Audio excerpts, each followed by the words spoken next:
Hey, everybody. We all doing good? We all doing awesome? All right, before I get real, let me ask, do you guys like impressions? Do you guys like impressions of 80s TV shows? Yeah? All right, perfect. You guys are my crowd. Yeah, you guys are my crowd. Okay, this is my impression of some anti-Semitic Decepticons. Anti-Semitic Decepticons. Are you ready? All right. Starscream. Who took the Allspark? It's the Jews, Lord Megatron! The filthy Jew scum! That deserved more, guys. That deserved more. Not gonna lie, Starscream says exactly that. Just replace Autobots with Jews, and you realize that Starscream has some shit to work out. Gonna be honest. All right, well, that's a nice icebreaker, right? Yeah, now we can get into the hardcore stuff, the real shit. I'm a Nugaman, guys. Yeah, you heard me. I'm a Nugaman. A Nugaman is a new gay man who's not comfortable saying he's a new gay man. That's who I am. I came out 2 months ago in February. Thank you. Thank you. Thank you. Oh. I think I'm ready to just get off the stage now. That's the best it's gonna get. I'm not gonna lie. That's the best it's gonna get. But I came out in February to my parents and all my extended family at this very show. That's what I did. That's what I did. The last time I was here a couple months ago, I came out to my family. It was like 5 minutes of regular jokes and then 5 minutes of intense dick-sucking jokes. And then my family was sitting over there, and I looked at them. I looked straight in their eyes, and I said, "I love you from the bottom of my heart. I hope you love me too. Thank you, good night." And I walked off stage, and I sat in the back until the end of the show. My parents came out. My family came out. They shook my hand, and they said, "Thank you for inviting us." And they just left.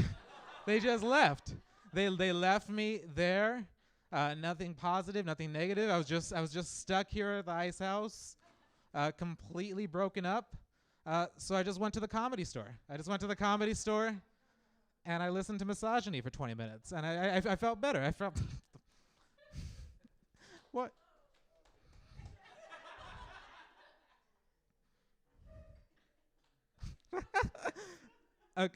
Yes, I went to the Comedy Store and I got drunk, and I went home. And past midnight, my mom sent me a message, and she said, "I'm not quite sure if that skit was real or not, but I'm your mother, and I love you anyways." Oh, thank you. Thank you. Thank you so much. I've planned all these applause breaks, guys. All of them. You know, there was a time I had a girlfriend, and I was bisexual at the time, and she knew it, and she was okay with it. She was doing a production of Beauty and the Beast, and she caught me making out with Lumiere. Which is just like every guy's fantasy, right? It's like every gay guy's fantasy is to make out with Lumiere. I was definitely his guest that night. And the gray stuff was delicious. I'm not gonna lie. The gray stuff was delicious, guys. Oh, God. But now that I'm out, I'm taking my first gay baby steps. My gayby steps is what I call it. I downloaded my first Lana Del Rey album. Did that. Got the new Beyonce Knowles album. Got the new got a new Gaga. I don't know where she is at in the album. You know, I don't know how many albums she's done, but I got the new one. Got the new Gaga. Before I came out, it was just jeans and white shirts, and now I'm colorful and I'm feeling great. I'm doing that. What's up? Go to the Abbey. I'm gonna go to the Abbey. There we go. I'm gonna go to the Abbey, and life's great, guys. I'm not gonna lie. Life's better. My family's getting used to it. My grandmother's not totally used to it. She's not into it. She's 80 years old. I told her I was gay after she asked me point blank during lunch, "What do you have to say about these allegations against you?" And I said, "Well, Grandma, I'm gay." And she's like, "Oh, so you think you're born this way?" And And I said, yeah, Grandma, I'm born this way.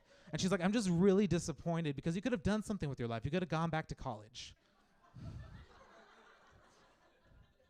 And then what followed after that was, I'm just so sad.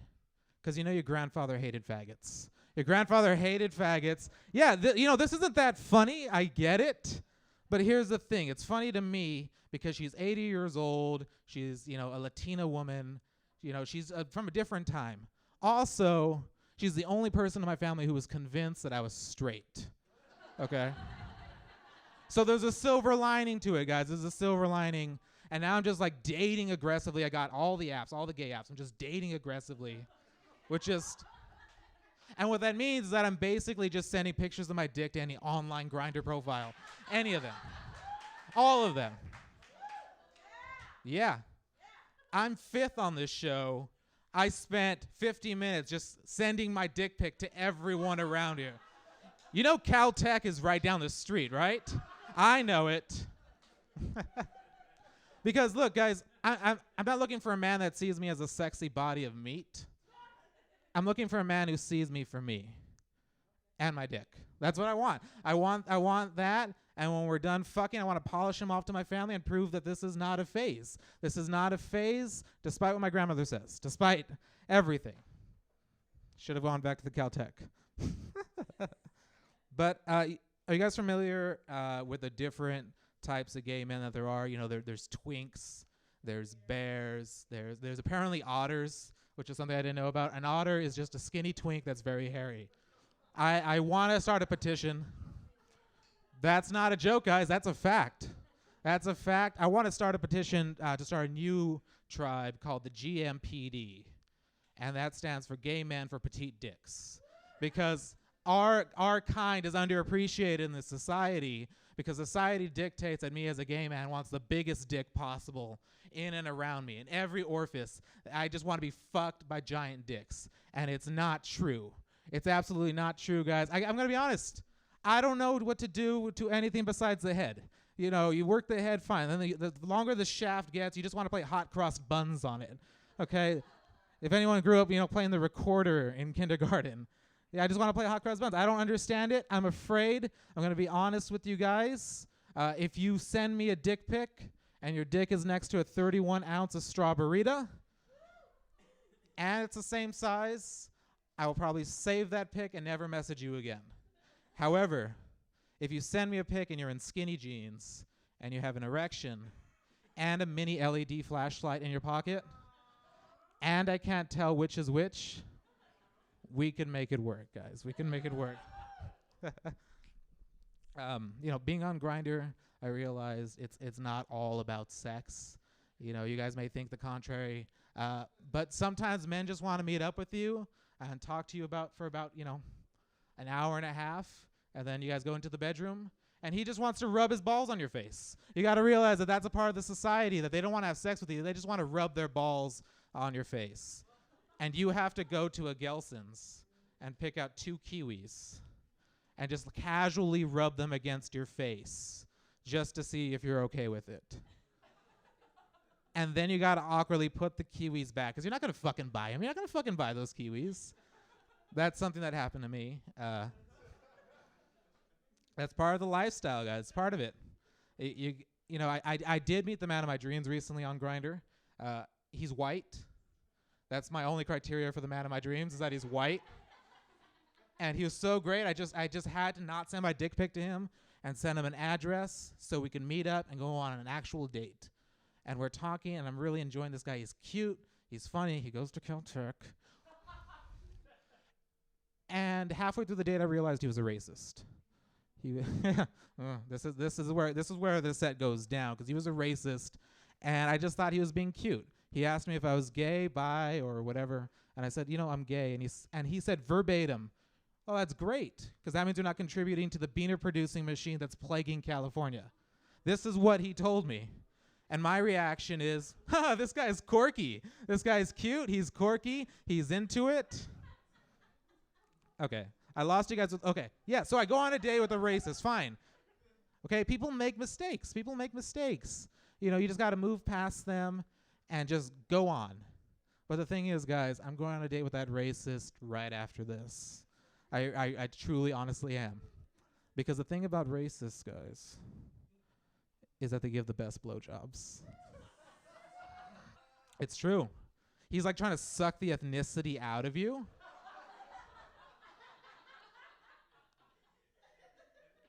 He wants me to be white. I want to be white. We could make it work.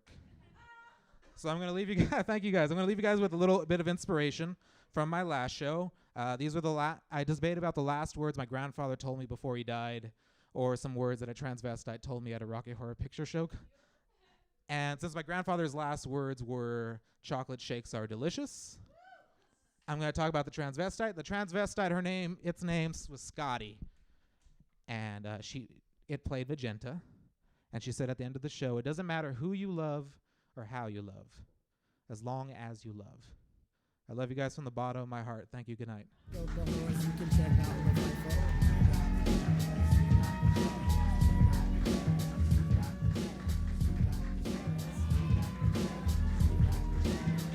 Take that!